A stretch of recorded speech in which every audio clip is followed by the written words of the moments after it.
Fala pessoal, tudo bem com vocês? No vídeo de hoje vamos falar sobre os resultados do segundo trimestre de 2022 da Klabin. Klabin, que é uma empresa muito grande, aí, difícil de replicar, uma empresa bem interessante. E a gente vai falar sobre muitos detalhes aqui, não apenas de coisa boa, mas também de alguns pontos negativos. A gente vai falar, por exemplo, sobre o projeto Figueira, que deu bastante polêmica nessa semana, tem que ficar atento nesse assunto. Falar também sobre o endividamento da Klabin. E no final do vídeo, é claro, vou falar sobre os dividendos da Klabin. A Klabin anunciou bons dividendos agora no segundo trimestre de 2022. E para calcular o preço teto da ação, eu vou utilizar a ferramenta Scanner Pro, do scanner da Bolsa. Essa é uma ferramenta aí que é a primeira parceria aqui do canal que eu utilizei, achei muito boa e vou estar disponibilizando o link aí embaixo para vocês, caso vocês tenham interesse em conhecer o Scanner Pro do scanner da Bolsa. Beleza, pessoal? Então fiquem comigo até o final do vídeo e se você é novo ou nova aqui no canal, saiba que eu faço vídeos diários como esse, então não perca tempo, aperte no botãozinho vermelho que tem aí embaixo, se inscreva no canal, porque aí você não vai perder meus próximos vídeos, beleza? Combinado? Então agora, sem mais enrolação, sem mais delongas, vamos para o conteúdo do vídeo. Klabin, que já apresentou aqui alguns destaques aqui do segundo trimestre de 2022, volume de vendas aumentou em relação ao segundo trimestre de 2021, a gente vê aí um aumento de 7%, isso é muito bom, né? Um volume de vendas maior, mostra aí também um certo aquecimento da economia aí, já teve algumas revisões de PIB aí para o Brasil para esse ano, né, que aumentaram a previsão do PIB.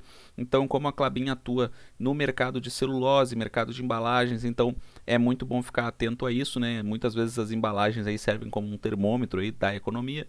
Receita líquida, né, que teve um aumento de 24% em relação ao segundo trimestre de 2021, uma receita líquida que superou os 5 bilhões de reais. O ROIC da Klabin é muito bom, né? Tá estável aí nos últimos 12 meses, mas muito bom, continua aí na casa dos 18%, né? Então um ROIC de quase 20% é um ROIC excelente e no caso da Klabin isso é muito importante, porque a Klabin é uma empresa que tem uma alavancagem considerável, então esse ROIC aqui ele precisa ser muito bom, né? E a desalavancagem da Klabin, realmente a Klabin estava mais alavancada no ano passado, com um indicador aí, né, de dívida líquida pelo EBITDA de 3,6 vezes, agora está em 2,7 vezes em dólar. Então é uma desalavancagem, mas ainda assim dá para considerar que a Klabin é uma empresa altamente alavancada, na minha opinião. Os proventos aí nos últimos 12 meses, né, de 1,5 bilhão de reais, então Klabin tem no seu DNA aí pagamento de dividendos e para o segundo trimestre de 2022 anunciou um bom dividendo, mas isso eu vou deixar mais para o final do vídeo porque eu também vou mostrar a ferramenta do Scanner Pro do scanner da Bolsa. E se a gente for ver aqui nos resultados do segundo trimestre de 2022, como a gente já havia dito, o volume de vendas aumentou, a receita líquida também aumentou, a gente pode ver aí um salto de 24% na receita líquida de um ano para outro. Claro que o que é muito bom aqui na Klabin é receita dolarizada, né? Então 44% dessa receita líquida é oriunda do mercado externo e 56% aqui do Brasil, né? Mercado interno. E aqui no mercado de celulose, né, que é o mercado no qual a Klabin atua, a gente vê que o volume de vendas aumentou, né, no geral, mas o custo caixa de produção aumentou bastante. A gente vê aí que saltou de 150 dólares para 258 dólares na comparação entre segundo trimestre de 2022 e segundo trimestre de 2021. Então isso é algo para ficar atento, o custo aumentou bastante, na minha opinião, aí um aumento bem considerável, né, de mais de 100 dólares de um ano para outro. Então isso aqui é algo para ficar atento nos próximos trimestres e observar como que esse custo caixa de produção vai se comportar nos próximos trimestres. O volume de vendas aumentou, o que é bom, mas esse custo aumentou de forma muito significativa. E se a gente for ver aqui o indicador dívida líquida e alavancagem, né, a gente pode observar que realmente a Klabin ela está num processo de desalavancagem. Ela já foi uma empresa muito mais alavancada, muito por conta do projeto Puma, né? Esse projeto que ele ainda está em construção, então ainda falta um tempo aí para que seja concluído esse projeto, né? Mas claro que já há uma certa desalavancagem da companhia. Então a gente vê aí que em certos momentos, né, melhor a gente vê aqui a linha roxa, né, que fala justamente do indicador de alavancagem em reais. a gente vê aí que essa dívida líquida pelo EBITDA em março de 2020 chegou a atingir 4,7 vezes, então realmente uma alavancagem muito grande, alavancagem lá nas alturas. E esse indicador chegou então a 2,7. Esse indicador chegou aí no mesmo patamar tanto para a dívida em reais quanto para a dívida em dólares. Então isso é bom porque a gente vê aí nos últimos trimestres uma certa estabilidade desse indicador de alavancagem, mas ainda assim Klabin é uma empresa altamente alavancada, na minha opinião. E o que a gente tem que observar nesse caso é que neste momento, com taxa de juros muito mais alta, as empresas que estão altamente alavancadas, elas tendem a sofrer um pouco. Claro que a Klabin é uma empresa muito forte, muito difícil de replicar, que tem uma produção aí muito bem verticalizada, né? Tem seus processos bem verticalizados, então a Klabin é uma empresa muito forte, na minha opinião, que provavelmente, na minha opinião, ela vai superar esse momento, vai poder desalavancar mais, mas claro, aí essa semana veio essa polêmica que é o projeto Figueira. Esse projeto Figueira que vai precisar aí de um investimento, né, um aporte da Klabin de mais de 1,5 bilhão de reais, e o projeto Figueira vai ser uma nova planta de produção de papelão ondulado que basicamente serve para as embalagens sustentáveis, que é um mercado bem interessante no qual a Irani, por exemplo, já está muito bem posicionada, né? E a Klabin então resolveu fazer, né, construir essa nova planta de produção de papelão ondulado. E o fato é que não houve apenas uma preocupação dos analistas, né, do setor aí, houve na verdade uma preocupação do próprio conselho aí da Klabin, porque esse projeto Figueira ele não foi uma unanimidade dentro da Klabin. Muitos conselheiros entenderam que o retorno, né, o possível retorno que esse projeto pode dar no futuro não foi muito bem esclarecido, né, que isso deveria ser melhor investigado, melhor estudado. Então não houve bastante divergência, na verdade, dentro do próprio conselho da Klabin.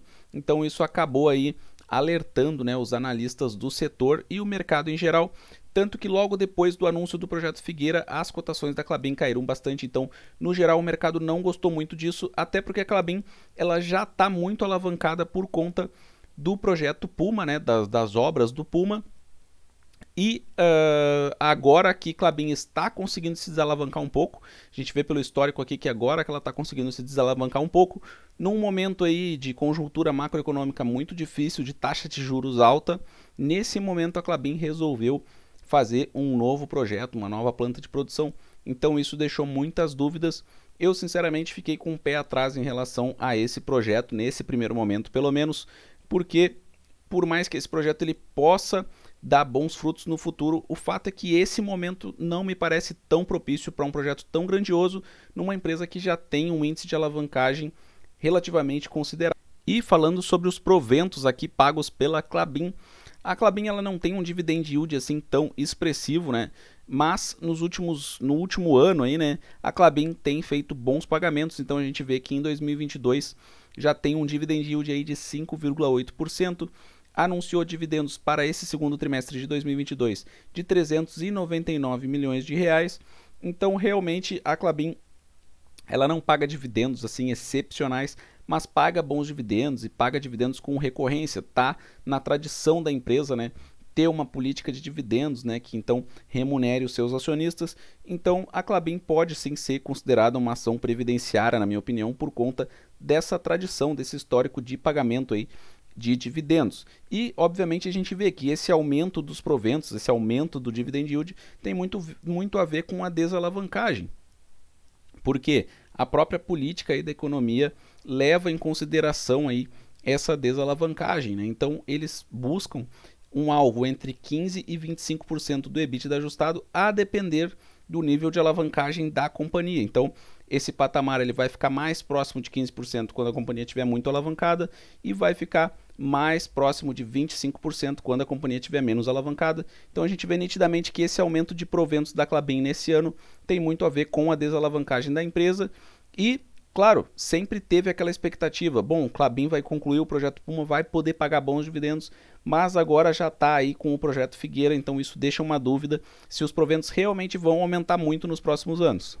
E falando em dividendos da Klabin, eu estou aqui com a tela do computador aberta, né, mostrando então o Scanner Pro, que é a ferramenta do scanner da bolsa, a gente pode observar aqui que a gente, na verdade, encontra aí informações importantes sobre basicamente todas as ações listadas na bolsa, né? Quase todas as ações, e a gente pode ver que aqui tem o histórico de dividendos da Klabin e tem de outras empresas também.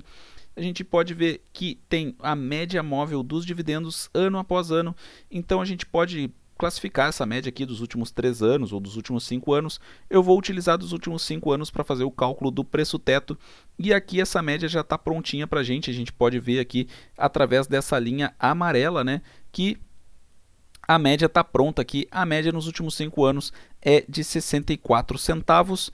E para fazer a fórmula do preço teto aí é muito fácil, a gente pega esses 64 centavos e divide por 6%, e a gente vai ter então o cálculo do preço teto. Esse preço teto da Klabin, preço teto médio, é de R$ 10,66. Então, se a gente quiser receber pelo menos 6% de dividend yield por ano, a gente deve pagar no máximo R$ 10,66 na ação da Klabin. Claro, se você tiver interesse em investir na Klabin. A Klabin está bem acima desse preço teto, né? Porque ela está sendo cotada nesse momento a R$ 19,93, com uma alta interessante aí depois do anúncio dos resultados da Klabin. O mercado gostou dos resultados da Klabin.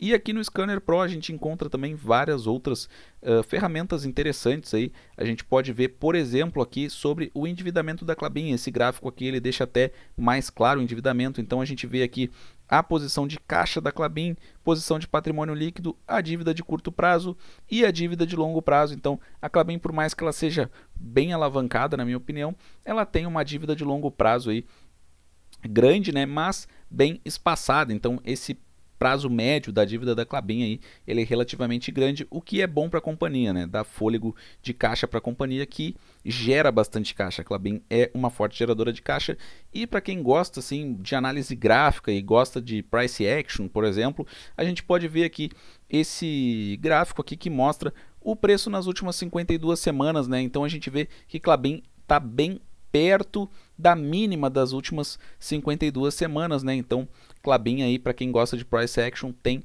esse gráfico aqui, e tem muitas outras informações também no Scanner Pro. Então, esse é o vídeo sobre os resultados da Klabin segundo trimestre de 2022.